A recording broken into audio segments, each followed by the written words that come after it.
Bonjour à tous, comme vous savez probablement, dans Hearthstone Battlegrounds, il y a des cartes qui viennent de Hearthstone classique. Par exemple, cette carte, elle vient de la classe chasseur, cette carte, elle vient de la classe paladin, ici c'est une carte neutre, et récemment, ils ont jeté par exemple le partenaire d'entraînement, qui est une carte de guerrier.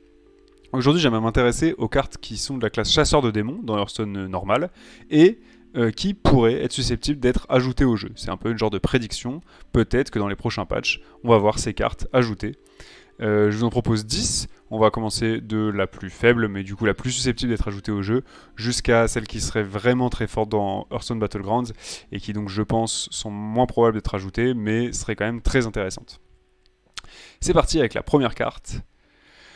Tireuse de Gangrefeu, donc c'est une carte chasseur de démons chasseur, double classe. Votre pouvoir héroïque coûte un cristal de moins. Alors cette carte, elle est très intéressante, elle marcherait pas avec tous les héros, malheureusement, ou tant mieux.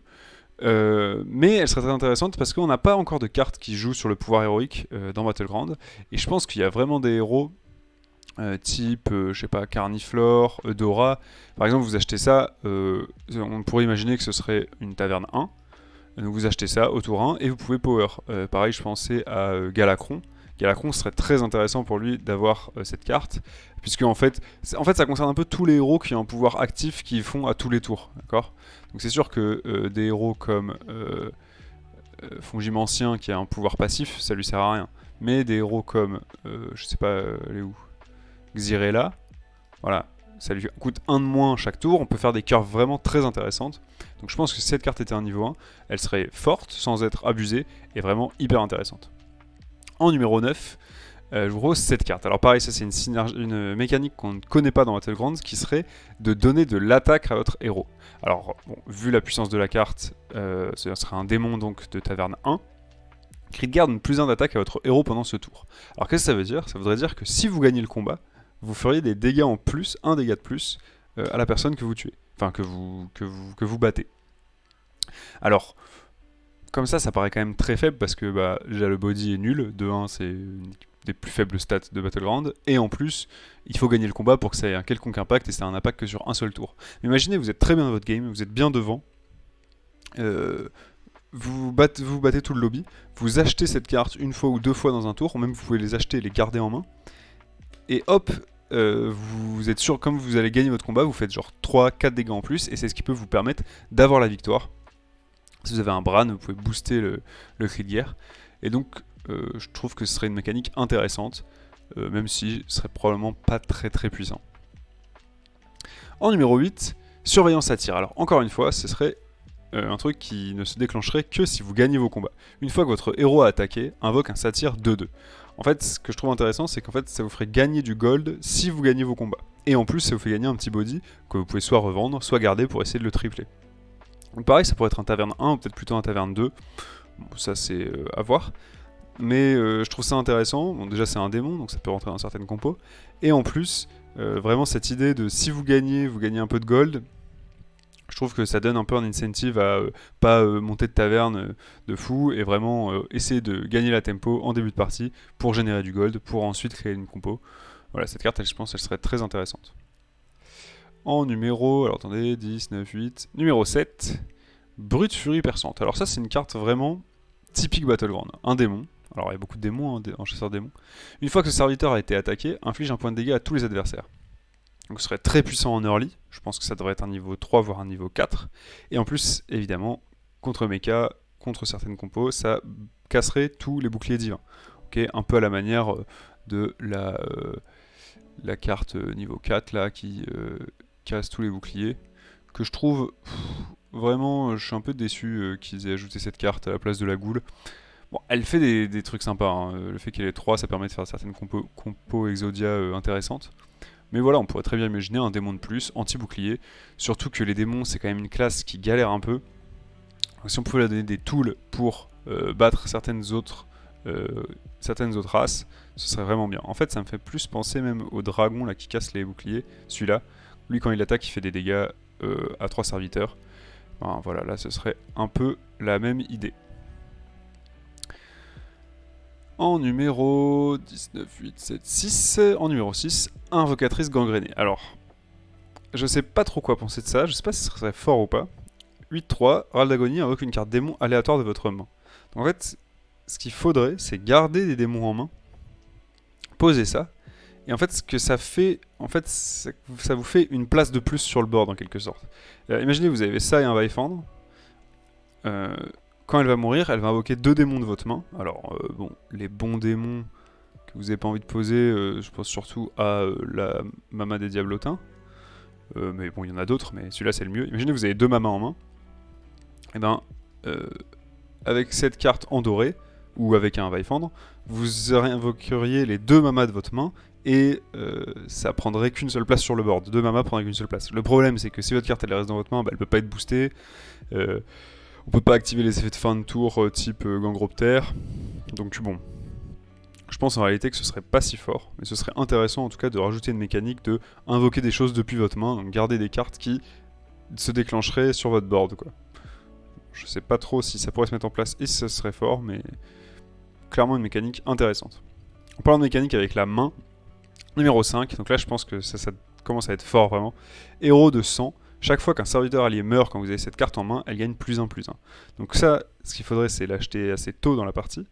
Avoir une compo avec beaucoup de râles d'agonie, beaucoup d'invocations, beaucoup de rip-hop. Et du coup, vous la boostez à chaque combat. Et en moment, vous posez ça, c'est une 30-30, c'est une 40-40. Alors, dans le meilleur des cas, peut-être ce serait vraiment lent. Peut-être qu'il faudrait que ce soit un niveau 3 par exemple. Parce qu'en plus, quand vous l'achetez, vous payez 3 gold, il se passe rien sur votre board. Ça se trouve même ça pourrait être un niveau 2. Hein. Bon, niveau 2, je pense que ça commence à arriver vraiment trop tôt et vous pouvez vraiment créer un monstre avec ça.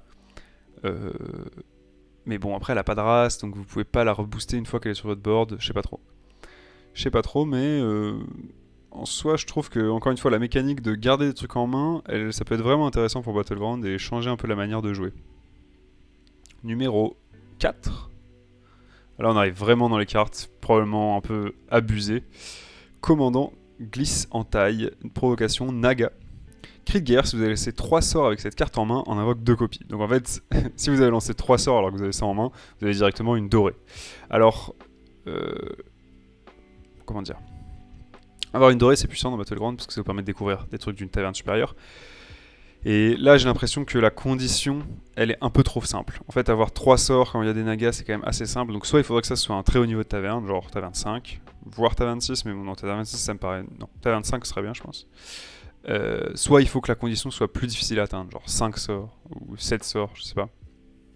Mais encore une fois vous achetez la carte, vous la gardez en main, vous lancez des sorts, et hop, comme ça vous la posez, vous faites une découverte, vous avez une 4-12 directement. Et il faut aussi, l'autre problème de la carte, c'est qu'il faut avoir la place sur le board, évidemment, vous pouvez pas faire ça comme ça. Donc je sais même pas en réfléchissant si ça doit être taverne 4 ou taverne 5. Mais vraiment, je trouve qu'il y a des choses à faire avec ce genre de synergie, un peu les trois là qu'on a vus. Avoir des cartes en main, garder les cartes en main, et activer des effets depuis la main, quoi. Ce serait... J'arrive pas vraiment à doser cette carte. Mais bon, intéressant en tout cas. J'aimerais bien voir ça dans le jeu. Puis en plus, Naga, c'est pareil. Si on pouvait avoir quelques synergies en plus, ce serait bien. Parce que j'ai l'impression en ce moment qu'il y a un peu qu'une seule compo Naga. C'est un peu dommage. Bon, c'est parti pour les 3 cartes qui là, je pense, seraient trop abusées pour être dans le jeu. On va commencer par Zyle incroyable en numéro 3. Donc vous imaginez bien que si ça c'est numéro 3, le numéro 2 et 1 sont vraiment très puissants. Cri de guerre, copie les cartes les plus à gauche et les plus à droite de votre main. Encore une fois, des synergies dans la main. Vous achetez des cartes et vous pouvez directement les doubler, donc facilement tripler en fait. Imaginez vous avez Zyle, vous achetez Zyle en fait, en préventif. Enfin, vous savez que vous avez une carte que vous avez envie de tripler. Imaginez que vous avez un Mitrax, vous voulez le tripler. Vous achetez Zyle, vous attendez de trouver un Mitrax dans la taverne. Vous achetez votre Mitrax, vous posez Zyle, et là vous avez 2 bleus Mitrax en main, plus le Mitrax sur le board, hop, vous triplez directement. Je pense que c'est vraiment très puissant. Ça devrait être niveau 6 si ça existait cet effet. Mais intéressant parce que, voilà, encore une fois, il y a le truc de est-ce que je l'achète en avance, est-ce que même si j'ai potentiellement mon triple, j'attends pour qu'il proc son effet 2 fois.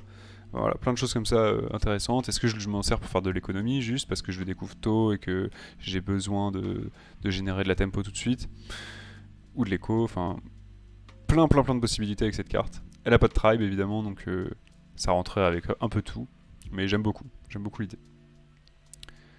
Numéro 2, alors j'aurais pu la mettre en numéro 1, hein. Franchement c'est un peu kiff-kiff avec le numéro 1, chasseuse de mages. Ruée, bon, ruée ça fait rien dans Battleground. Chaque fois ce serviteur en attaque un Oct, il le réduit au silence. Alors en fait ça me fait limite penser tout simplement à Leroy Jenkins. puisque ça va vraiment delete une carte adverse. La différence avec Leroy, c'est que vous n'êtes pas sûr de tuer la carte que vous attaquez, mais vous empêchez les râles d'agonie de se faire. C'est-à-dire que si vous tapez dans un... Je sais pas moi, dans un... Il est où? Dans un casseur Oméga, bah, c'est trop fort. Casseur Oméga taunté, vous le réduisez au silence en le tapant, vous le tuez même pas, et il n'a pas son râle d'agonie. Bon, par contre, si vous tapez dans... je sais pas moi, un Tony, bon, ça fait pas grand chose. Bon, ça empêche son effet quand même, hein, mais...